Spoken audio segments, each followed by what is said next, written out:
मैं तो ये अभी जो बातें हो रही थी ना, मैं सोच रहा था कि कोई एक ऐसी अल्लाह तौफीक दे और अमीर सुन्नत को अल्लाह पाक सलामत रखे। मैं आप सबके मुल्कों में लेकर अमीर सुन्नत को आऊँ।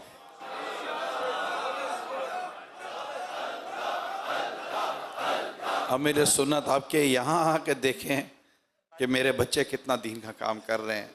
भी ये 10-12 हैं, वहाँ जाते तो मेरा ख्याल है 12,000 जमा कर लेते। बस अल्लाह तौफीक दे, अल्लाह पाक असबाब कर। अल्लाह असबाब कर दे तो क्या मुश्किल है, अल्लाह असबाब कर दे तो क्या। एक दौर था जब जवानी थी, तब ये असबाब नहीं थे कि लोग मुझे ज़्यादा वेलकम करें अपने मुल्कों में। अब माशाअल्लाह ये हो गया, मैं बूढ़ा हो गया और ताकत नहीं रही।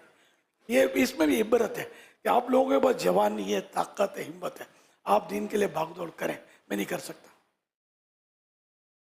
वक्त की बात है, जवानी की कदर करें, वक्त की कदर करें और काम करें।